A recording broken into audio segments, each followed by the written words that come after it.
Hello.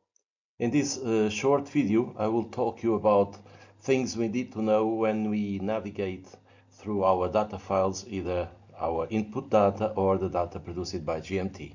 So, things that we need to know, and we are not going to learn it because we have no time to go in depth on these, is how to navigate the directory tree. The basic command the command to navigate to the directory tree is the cd command. The cd command takes as an argument the name of the directory where we want to move to.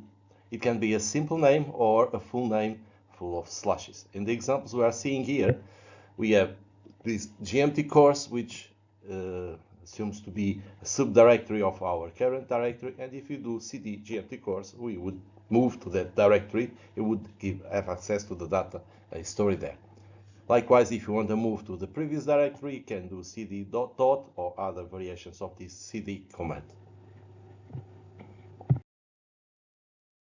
Another important things to know, to understand, is the redirection mechanism. So programs can write directly to a file if he has the means to be provided with a file name, but it's also very common that programs just write to the screen as we see it. That's also called it the std out. But that is good if you have a short output, is by no means good if you have a long output or if you want to save that output.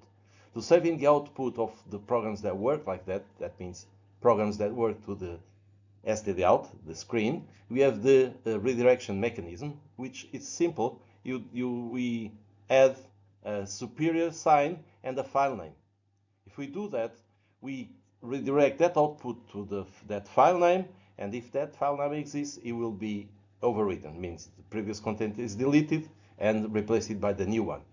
If you don't want to do this, if you don't want to replace but just to add to the previous file, we use the double superior, these two greater characters, and again the file name, and the program will append to what was already in that file. Other than this, there is also this what is called a pipe, represented by this vertical bar, where programs that accept also data coming from the std in, this will be a bit of a reverse of the std out, means prog1 here would write to the screen, but if we pipe it through program 2, the output of program 1 will be the input of program 2. This is also very handy for chaining commands that each one is specialized in its own purpose. So now let's say we have a couple commands that we want to run, and there is always the possibility that on the command line type those commands one after the other, or we can put all of those commands in a file. We call those files scripts. Scripts is a sequence of commands that are all executed one after the other, but all at once. So we put them inside a file and we execute that file. But the execution of that file is slightly different, for example, from Windows or from Unix. On Unix, you give it a name. Here we call it script.sh.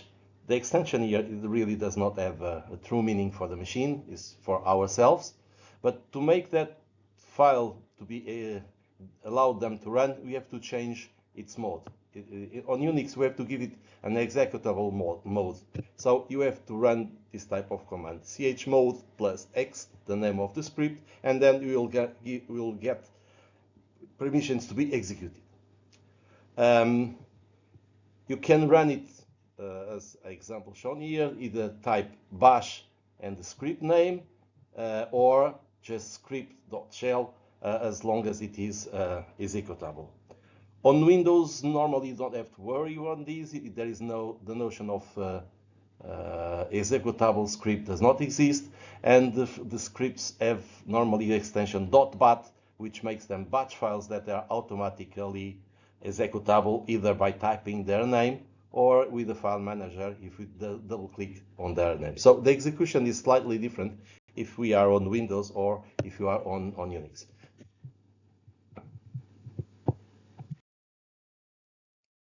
And here we have an example of a bash file that we, by tradition, is usual to name it with the sh extension, but could have another extension, could be .bash, for example. That would not make a difference to the machine.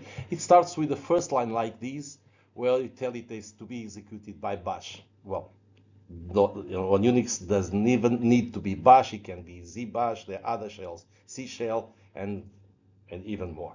So, but each one has a slight variation in their language, because this is a language, and we tell in the first line of the script which shell is going to be executed. Then line starting with # comments, and here is just a very small GMT script, not perhaps the best one to give as an introduction, because it has this very long line, but it has as an example the redirection mechanism. Here we create a caller CPT file, and we redirect the output to this file name T, this means temporary, and then on the second command PScale you would plot these, make a figure with this, just showing the color contents of this CPT file. We'll talk later in the next video about the structure of more in-depth structures of the GMT scripts.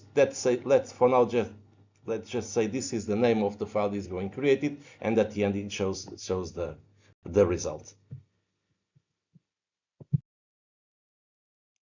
The same example for Windows as a batch file would have the first line like this, echo off.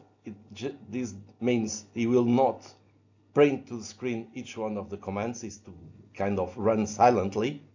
Instead of hash on batch files, you have, if you want to make a comment, you have to put RIM from remark, either in uppercase or lower cases, and the rest in this case is exactly equal. Well, let's say batch files for Windows is another language, is much less powerful than the bash files for Unix. But when you don't want to do things complicated, like assigning, more complicated, like assigning output of programs to variables in our shell, if it is for simple things, this is all we need to run scripts, GMT scripts on Windows. Of course, this is not what we recommend. We recommend that people use bash because it allows the simple and the more complicated. But once you get more used and you know that you don't have anything complicated, bash files are fine as well to run GMT scripts. And I will end these basics, and next video we'll talk more in depth about the basics of the GMT.